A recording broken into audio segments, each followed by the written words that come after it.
the author for tonight is a very special author named Nicholas Meyer. He's the author of 7 previous novels, including The 7% Solution, a Doyle tale in which Sherlock Holmes met Sigmund Freud. The novel sold more than 2 million copies, stayed on the New York Times bestseller list for 40 weeks, and won the British Gold Dagger Award for the British Crime Writers Association. And 2 years later, Meyer received an Academy Award nomination for his screenplay of the film. Meyer made his directing debut in 1979 with a film he wrote, Time After Time, starring Malcolm McDowell, Mary Steenburgen, and David Warner.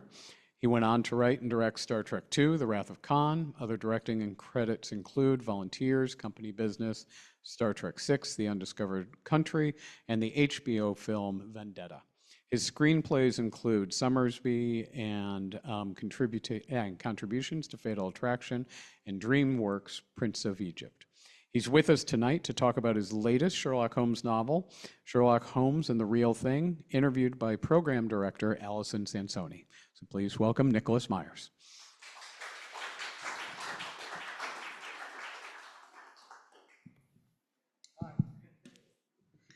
Hello, everyone. Thanks for being with us, and thank you for being with us this evening. I just happened by.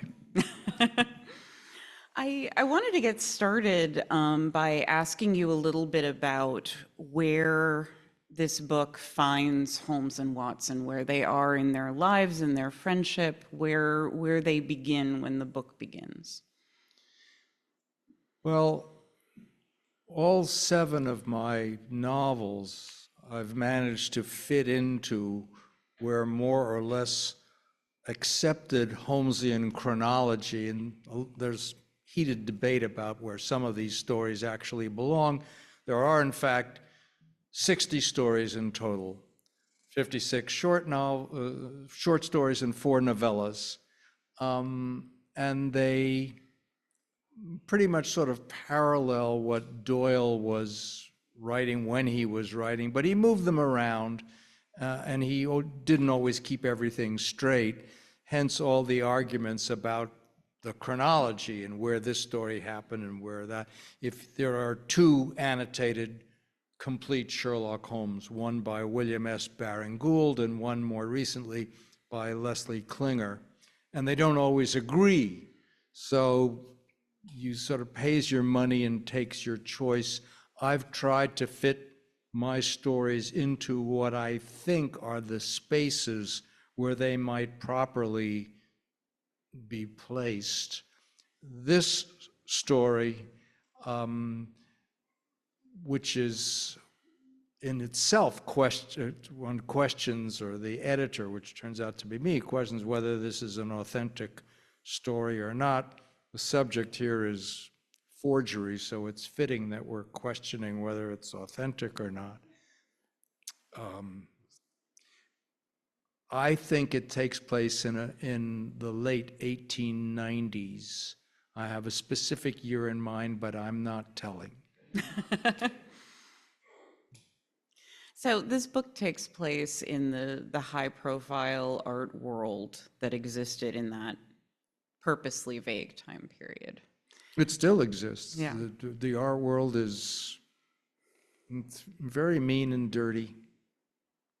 What were you reading about? What were you finding out about when you began researching that world? Was the information that you put forward in the book, was it something you already knew, an area you were familiar with, or did you have to go exploring?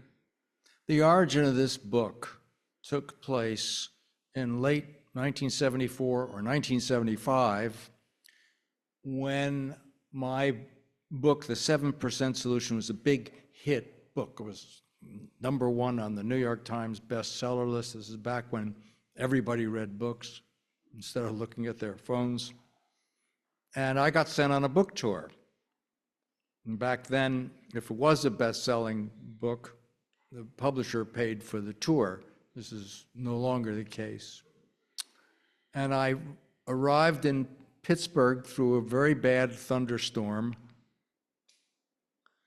And I was met at the airport by a young reporter about my age who clearly thought this assignment was unworthy of him, to interview a kid author.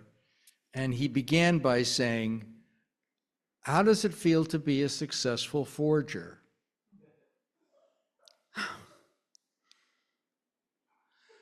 And I, who was still trying to settle my stomach, could only sort of gape at him. And when I recovered some self-possession, I said, well, it doesn't actually say by Nicholas Meyer. It says as edited by Nicholas Meyer. So I'm not claiming to be the author, but it was a remark that rankled, and I went to sleep in some strange hotel room that night and think, well, I guess I am a forger. And that was where my interest in forgery began. And at that point, I didn't really know much about it, but I instantly found that I had stepped into a labyrinth, fittingly enough, because forgery, as it turns out, poses a whole host of questions: legal questions, ethical questions, aesthetic questions, cultural questions, even verbal questions. What's the difference, for example, between a forgery and a copy? Something you can't see, the intention. A copy announces itself. It's labeled. I'm a reproduction. I'm a copy. You can buy me at the museum store. Forgery tries to insist that it's the real thing. What's the difference between a forger and a plagiarist? They're opposite sides of the same coin, right? A plagiarist tries to make you believe that somebody else's work is theirs, and a forger tries to make you believe that their work is somebody else's. So there are rabbit holes after rabbit holes. And then there's a whole other category, which the French call à la manière de, in the manner of. So if you go on AI now and say, paint me a Vincent van Gogh, they'll give you something that's in the style of, but not exactly a copyrightable copy of, in the manner of. And so a lot of times people have made a career out of painting sort of look-alike paintings that aren't exactly the same, and people have forged plays that aren't exactly the same.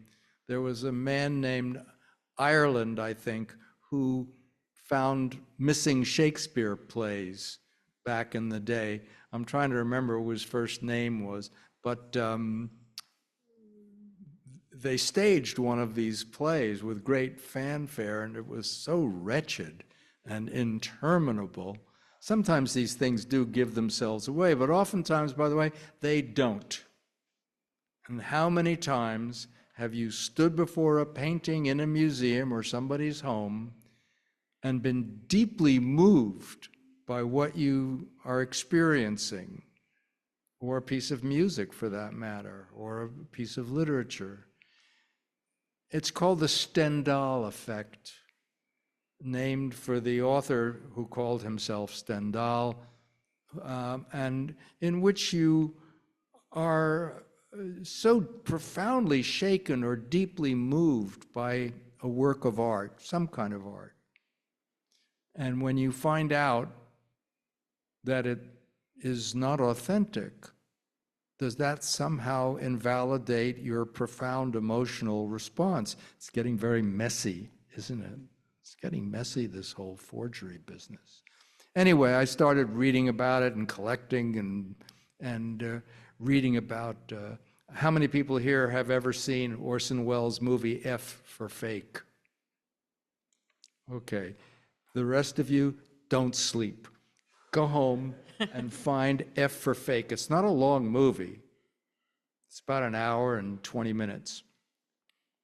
And what Orson Welles discovered was that there were two characters living on the island of Ibiza, which you have to say this way, one of whom was a famous forger named Elmire de Hori, whose Modiglianis and Picassos probably are still hanging on a lot of walls. The other was his biographer, an American named Clifford Irving. If this name is vaguely familiar, you may recall Clifford Irving as the fake author of Howard Hughes' diaries, another scandal. He obviously was inspired by Elmire de Hori, whose biography he was writing. Anyway, Orson Welles said, what are the odds of these two fakers living on the same Ibiza place? And I think the BBC had started to make a movie about Elmire de Hori, and there was a lot of footage they'd never used. So he acquired it, spliced himself in strategically. You won't be sorry, F for fake. A lot of very interesting stuff. So I just kept collecting this stuff and collecting this stuff. And when my publisher offered me a 2-book deal, the previous one being Sherlock Holmes and the Telegram from Hell, which is about the Zimmerman telegram, and that came out last year. But he wanted another book, and I had no idea what the other book should be about, but he was offering money, so I said yes. And then in very surprisingly little time, I think I crossed the street, and I said, oh, I could do a book about forgery. It seems like such a natural thing for a Sherlock Holmes figure to become obsessed with, because as you said, there's rabbit hole after rabbit hole, and there are all of these different, there is so much information that you need to gather. So I mean, in the book, he's studying up on this, and he's learning all about this. Yes. Yeah, the reader goes on the same journey. I don't know if I planned it that way. It's hard to remember what you planned. How many people here have read Edgar Allan Poe's The Philosophy of Composition? Anybody read The Philosophy of Composition? The creative process is a mysterious process. The oracle at Delphi says to Socrates that he's the wisest man in Greece, and Socrates says, well, that can't be right. So all I need to do to disprove is to meet somebody wiser than me. So he goes talking to all levels of Greek society until he finally gets around to the poets. And I think by poets, we probably mean artists, and back then they were probably all guys. And he figured, surely these men who write and sculpt and paint so insightfully about the human condition are going to prove to be wiser than me. Just imagine my surprise when I found that the poets were the stupidest people that I spoke to. Oh, no. They were like children, he said, except when they did their art. And then they go into a kind of trance, during which time they take dictation from God. And this they call inspiration. And then when it's over, they go back to being jerks again. So artists, and by the way, Plato did not want writers in the Republic because we're liars. So which brings us back to Poe and the philosophy of composition. He said, a lot of people ask me how I create. So I'm going to tell you how I created my most famous poem, The Raven. And it was just a matter of logic. That's all it was.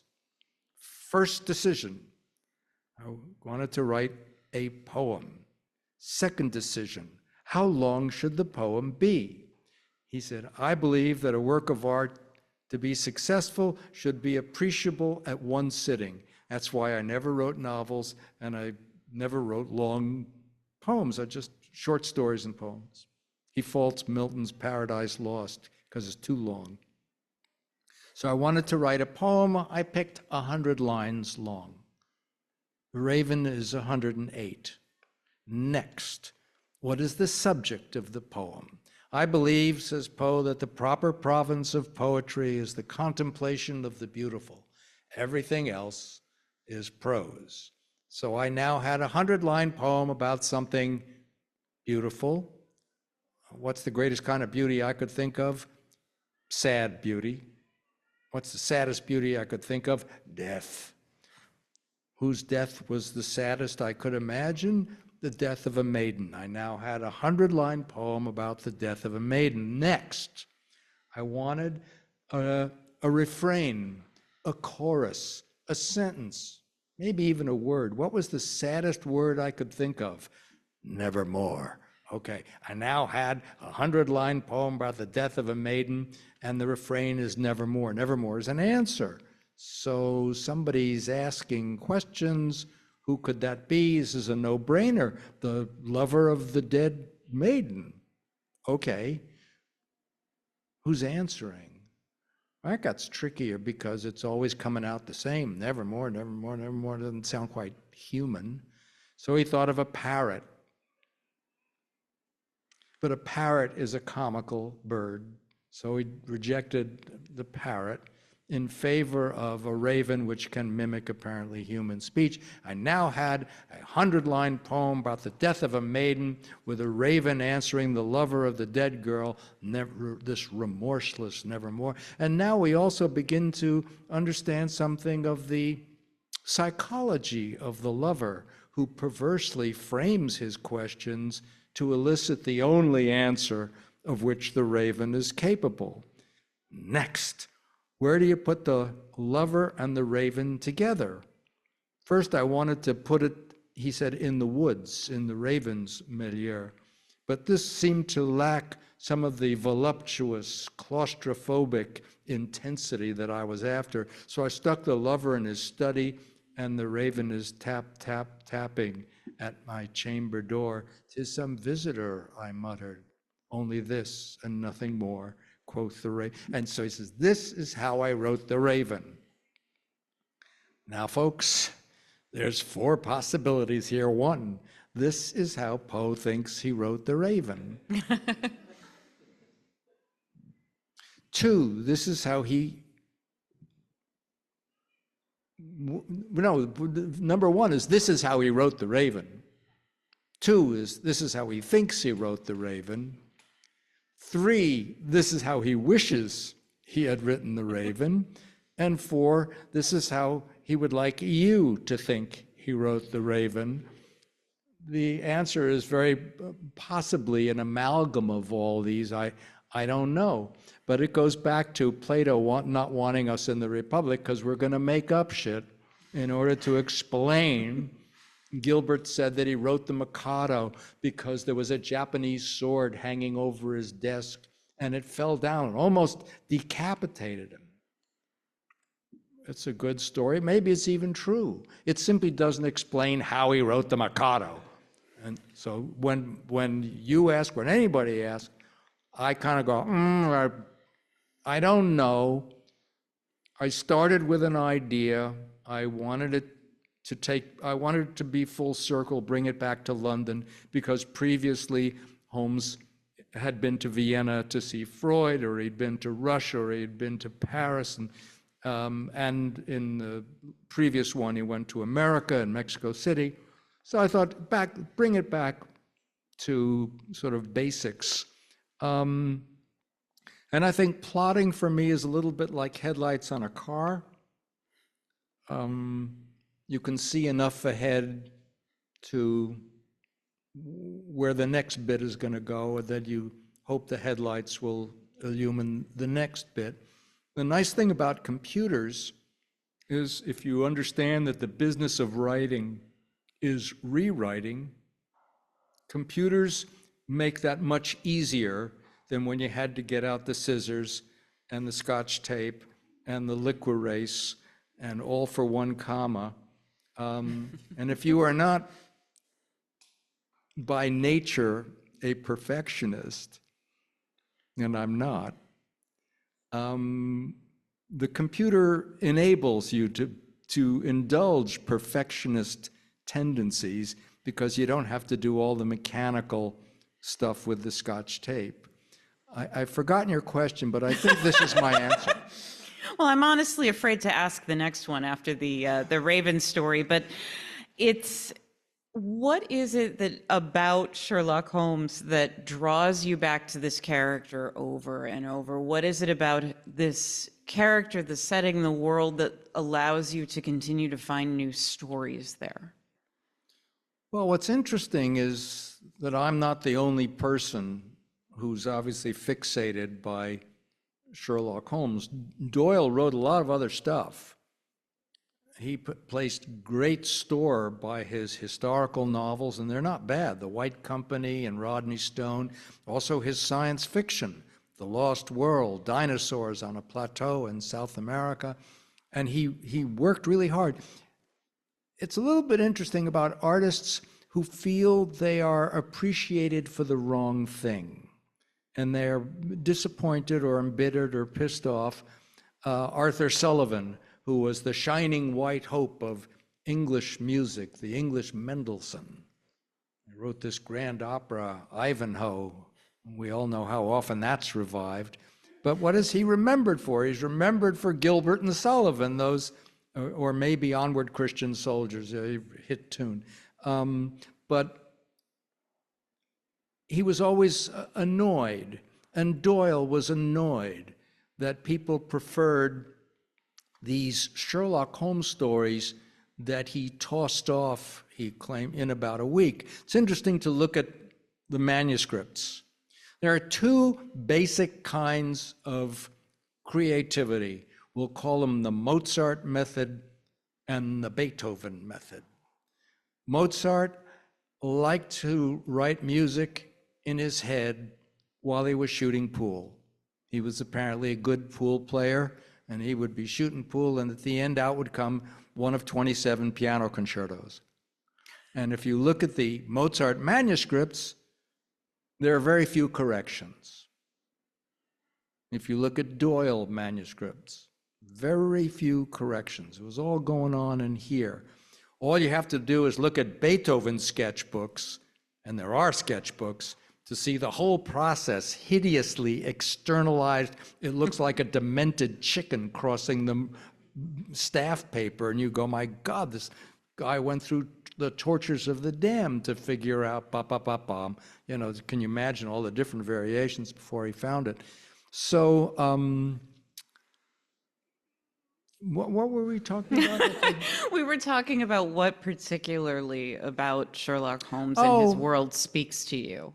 Well, it speaks to everybody, and you know why. The only thing it reminds me of, and this is just one person's opinion, is Don Quixote and Sancho Panza. I think they're the prototype. Quixote, like Holmes, is a deducer. He explains to Sancho what things really are. That's not a windmill. That's a giant. And Sancho, who is not stupid, as Watson is not stupid, they're just regular. And they enjoy the company, the society of Don Quixote, or he calls himself Don Quixote. And Watson enjoys and is revivified by being in the company of Holmes.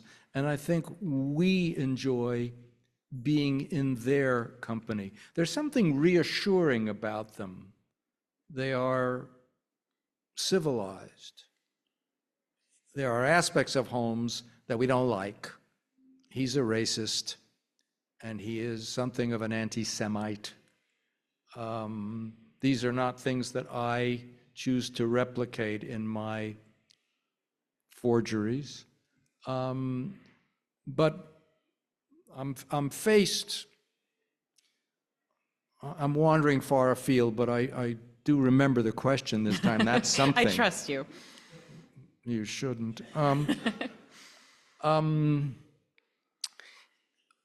All works of art are ineluctably products of the time in which they are created.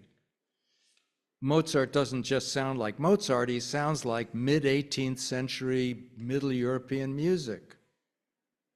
Renoir doesn't just look like Renoir, he looks like late 19th century French Impressionism. If I were to show you 5 movies, all allegedly or deliberately set in the year 1776, and one movie was made in 1920, and one movie was made in 1940, and one movie was made in 1980, and another movie was in 2010, you would be able to tell within 5 minutes, 5 years, when those movies were made. Are they black and white? Are they silent? Do they have color, sound? How long are the eyelashes on the ladies? What are the political sentiments and ideals are expressed or left out, and so forth? You could figure it out. The problem for forgers is that forgery also is inevitably also the product of the time in which it is created. So I try to imitate Arthur Conan Doyle, but Holmes has become somewhat my avatar. He's the ventriloquist's dummy, and the sentiments that are being expressed, even if I halfway get the language right, are not always the sentiments of Arthur Conan Doyle between 1887 and his death in 1930. Other things leak out. And for example, the great forger of Vermeers was another Dutchman named Han van Meegeren. Has anybody come across this guy? His forgeries, which were done in the 20s or the 30s, were bought up as Vermeers by museums and millionaires all over the place, including Hermann Goering, paid a fortune for one of Van Meegeren's Vermeers. The problem is that when you look at them today, they stink. They look like Art Deco, because forgery, too, is the product of the time in which it is created. I don't know why Sherlock and Watson are so popular. They exist in a world that's far enough away from our own to have a kind of fairy tale or romanticized, whatever we think the Victorians were, with some of the less appetizing spots kind of blurred out a little bit, but also close enough to our own time that we can sort of follow along. They got telephones, they got telegraphs, and even at one point they have an automobile. So it's not impossible that we can sort of relate to them on these 2 levels. To continue with the forgery theme, throughout your career, you've taken established characters, Holmes and Watson, Kirk, Spock, Moses, and written them yourself. How do you approach what is the spirit with which you approach those characters? How well do you get to know their previous incarnations? How much of that voice that ventriloquist voice is yours? That's a really good question, and will prompt another long-winded answer, I'm afraid. I think it depends on which character you're dealing with, and a kind of gut intuition about where you can go, what you can make them do, and what you can't make them do. Doyle himself was responsive to this, or obliged. For example, in the First World War, as we know, a lot of people died. People lost fathers, brothers, sons. They lost a lot of men, a whole generation. And with it came the rise of spiritualism. A lot of people on Ouija boards communicating with the dead, including, as of 1916, Arthur Conan Doyle, the creator of Sherlock Holmes. And he had lost a brother, a brother-in-law, and a son in World War I, or because of World War I, and therefore it was not astonishing that he too joined the ranks and did so for the rest of his life of the spiritualists. But he never made Sherlock Holmes an apologist or a proselytizer for those beliefs. As Holmes says to Watson, this agency stands flat-footed on the ground. Neither of us, I take it, are prepared to admit diabolical intrusions into the affairs of men. No ghosts need apply. So there are limits to what you can do depending on with whom you're doing them. When I was working on my Star Trek movies, either 2, 4, and 6, especially with 2, I didn't know anything about Star Trek. I had never really watched it, and I sort of, typical me, I missed everything that was important about it. And there are things that are important about it. So I just, I thought, what does this remind me of that I do know? And I remember, another tangent, I think that childhood experiences are sometimes the most deeply felt, the most lasting. We call it an impressionable age. When I was a kid, I'm 11 years old, my dad gave me the complete Sherlock Holmes at an impressionable age. When I was about 13, I was reading books by a guy who called himself C.S. Forrester, and these were the adventures of Captain Horatio Hornblower, Of course. a captain in the Royal Navy during the Napoleonic Wars. And he had a lot of adventures, and he had a girl in every port. And if you're 13, that sounds pretty good. Maybe it's still, well, anyway. So I didn't know how to relate to Star Trek at first, but I did think, whoa, Kirk reminds me of Hornblower. This is Hornblower in outer space. I bet I could do that. And so when I was working on Kirk as a pre-established fictional character, or Spock, who bears a striking resemblance to Sherlock Holmes, which I even intimated in Star Trek VI when he quotes one of his ancestors, who's obviously Holmes, and people always go, yay. So I just kind of made Kirk into a space-going Captain Horatio Hornblower. Sometimes you can do this, and sometimes there are certain limitations, and what you owe to fidelity and how much you can stretch is a variable. It's very hard. It depends on judgment and a lot of intangible musing, I think. That was my shortest answer.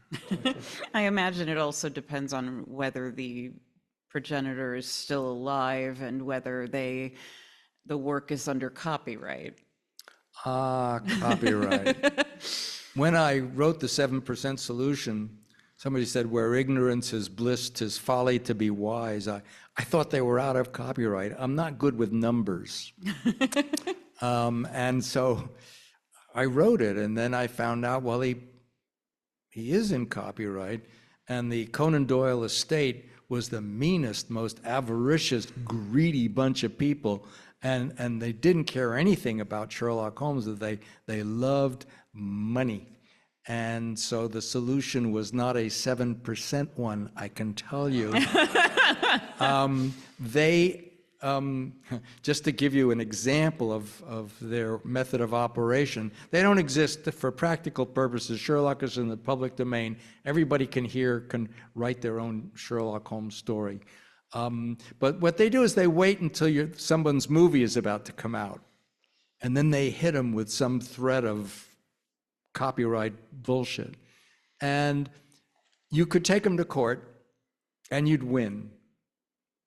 But it would cost you more than it would cost them to just write a check for $10,000 and say, go away, which is what they normally have done. But since Les Klinger, the author of the the new annotated Sherlock Holmes. He took them to court and he broke them. So now Holmes is, for better or worse, fair game.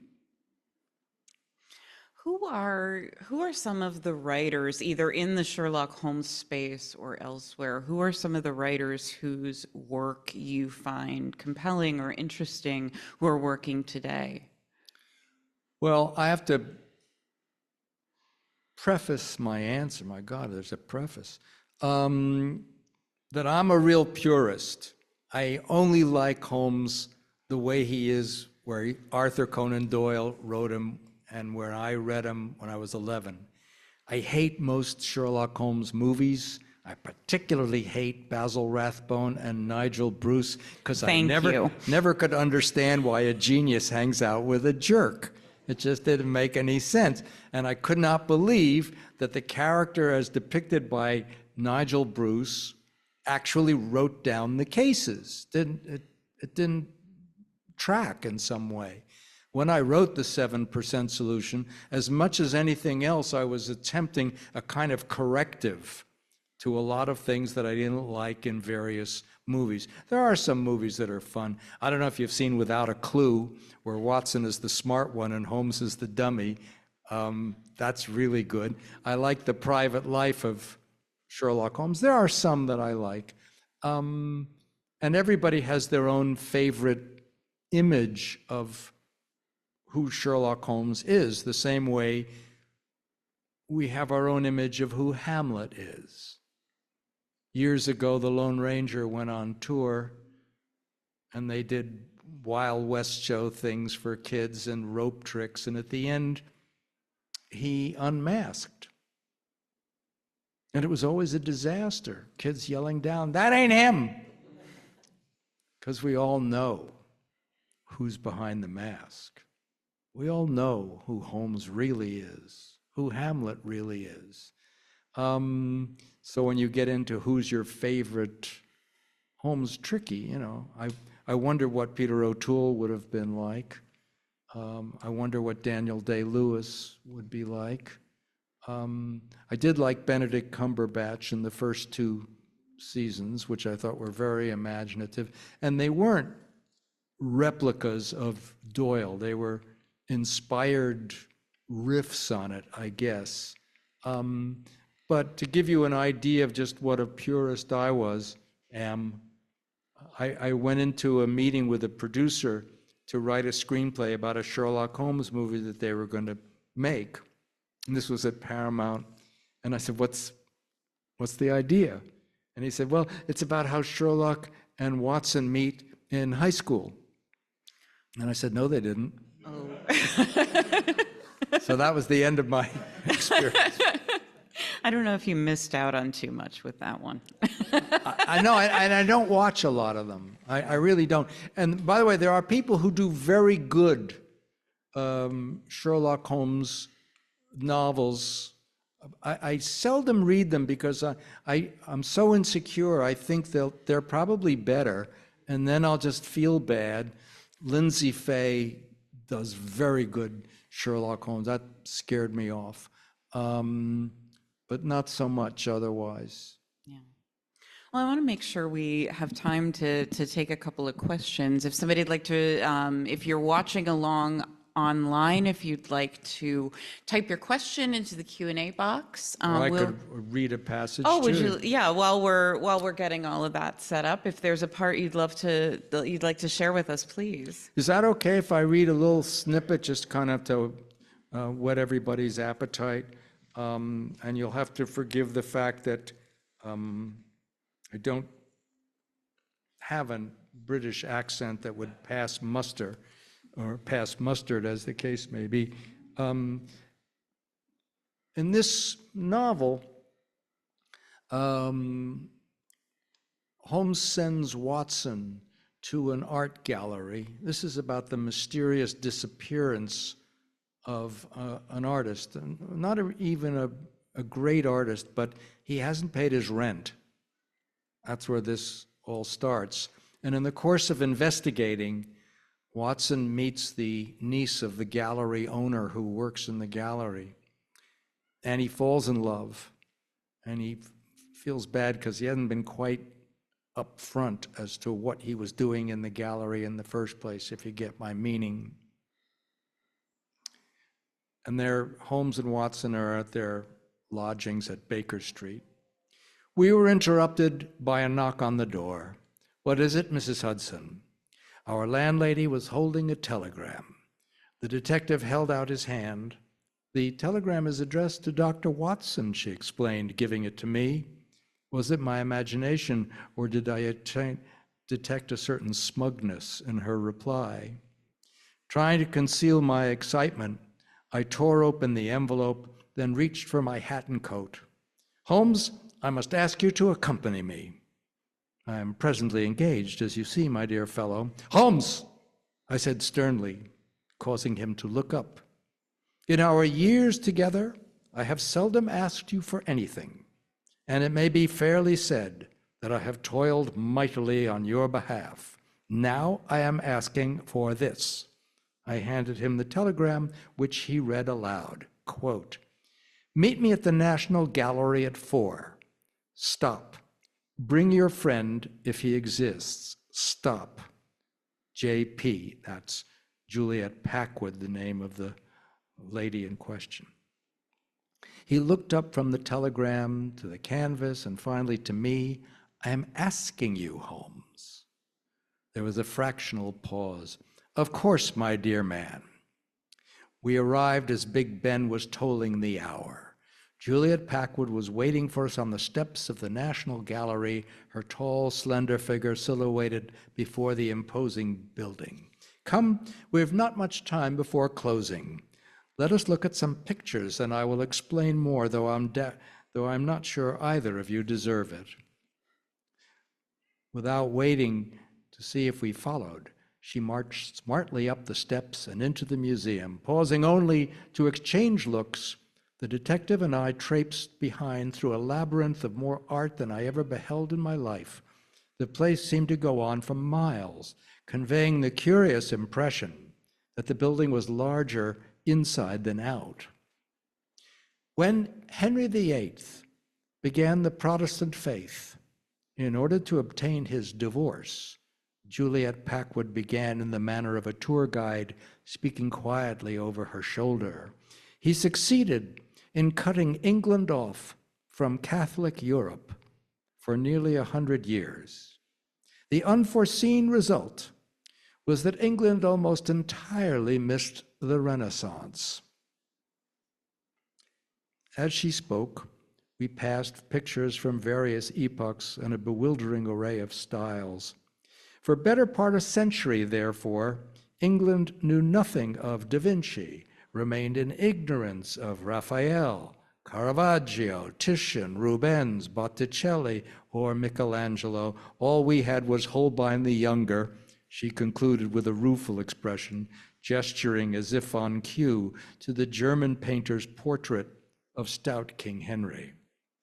When relations between Protestant England and the Catholic continent finally thawed, England began to see what she had missed. The reigning monarch, Charles I, most especially became enamored of Renaissance nudes. Yes, naked women were purchased by the cartload from Italy by agents of His Majesty for his private apartments at Whitehall Palace, where only he could revel in them. The nucleus of what you see here in the National Gallery originated as Charles Stuart's private property. You know from your schoolboy history, Charles I provoked a civil war, which ended when Oliver Cromwell chopped off his head. The late king's art collection was now property of the Puritan Commonwealth, whose first impulse was to burn these impious images. But wiser, unsevered heads prevailed. The Civil War had bankrupted the country, and it was thought the painting's potential monetary value might help defray the expenses of the war. This may not have been history's first, but was certainly its biggest art sale. She turned and resumed walking without waiting to enjoy our astonishment. Here is a painting by the Italian master Botticelli. Do you observe anything unusual? The image was of another provocative nude, but it took only moments to understand why she had halted before it. But, I stammered, this woman, yes, what about her? Miss Packwood crossed her arms. This time I had no need to attempt a blush, for I felt myself reddening. This woman is you. Gotcha. We have time for a couple of questions. If you could, those of you in the room, if you could wait for the microphone to come to you so that folks who are online are able to hear your question. Don't everyone jump up at once. Maybe there is no questions. There are always questions. Okay.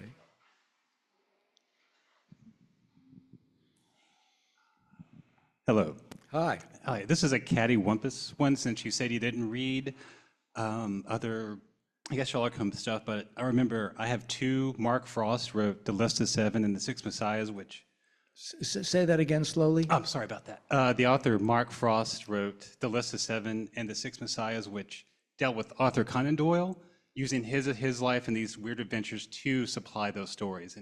But that came out in, like, I think 93 or 4. And I didn't know if you read any of, were familiar, because people know Mark Frost for doing Twin Peaks, but they don't know he also wrote. I know him from doing Twin Peaks. I did not know that he was writing Conan Doyle stories. Yeah, it was. It would be Conan Doyle, using Conan Doyle in an adventure setting. So those adventures he would use for writing. Are they good? Yes, they are, but it's not like Sherlock Holmes. It's mostly just him filling in a lot of cool adventure stuff. Action is very good. I like it, but it's not. The whole history of art, all art, is a history of cut and paste. Yeah. All fiction is fanboy stuff. The Odyssey is a fanboy sequel to the Iliad. The Aeneid is a fanboy sequel to the Odyssey. Mozart reorchestrates the Messiah. People add and subtract and do all kind of stuff.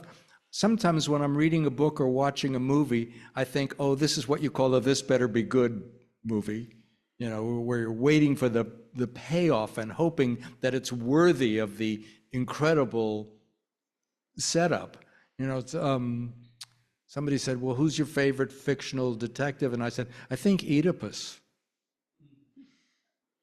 Oedipus says, I've solved the riddle of the Sphinx.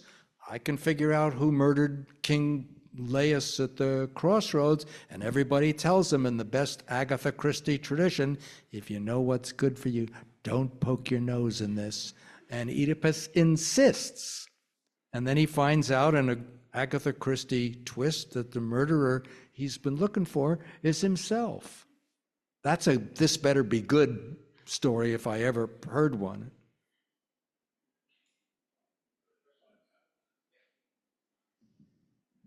If you could have one piece of Sherlockiana free, it's yours, what would it be? You know, up till now, I've been playing tapes. So that's why I can sort of, you know, you're asking me to think, which is not my specialty. One piece of Sherlockiana. Well, it wouldn't be the deerstalker hat, which I have to say I've never worn a deerstalker hat. I'm sort of superstitious. We can run out and get one if you'd like to remedy that Not tonight. necessary, but maybe his houndstooth coat, I like, with the sort of shoulder thing. Yeah, I wouldn't mind that. I think I'm too short to actually bring it off. No pun intended. Sherlock was tall, and I am, you may have noticed, less so. But I think maybe the coat. I would take the coat. Any others?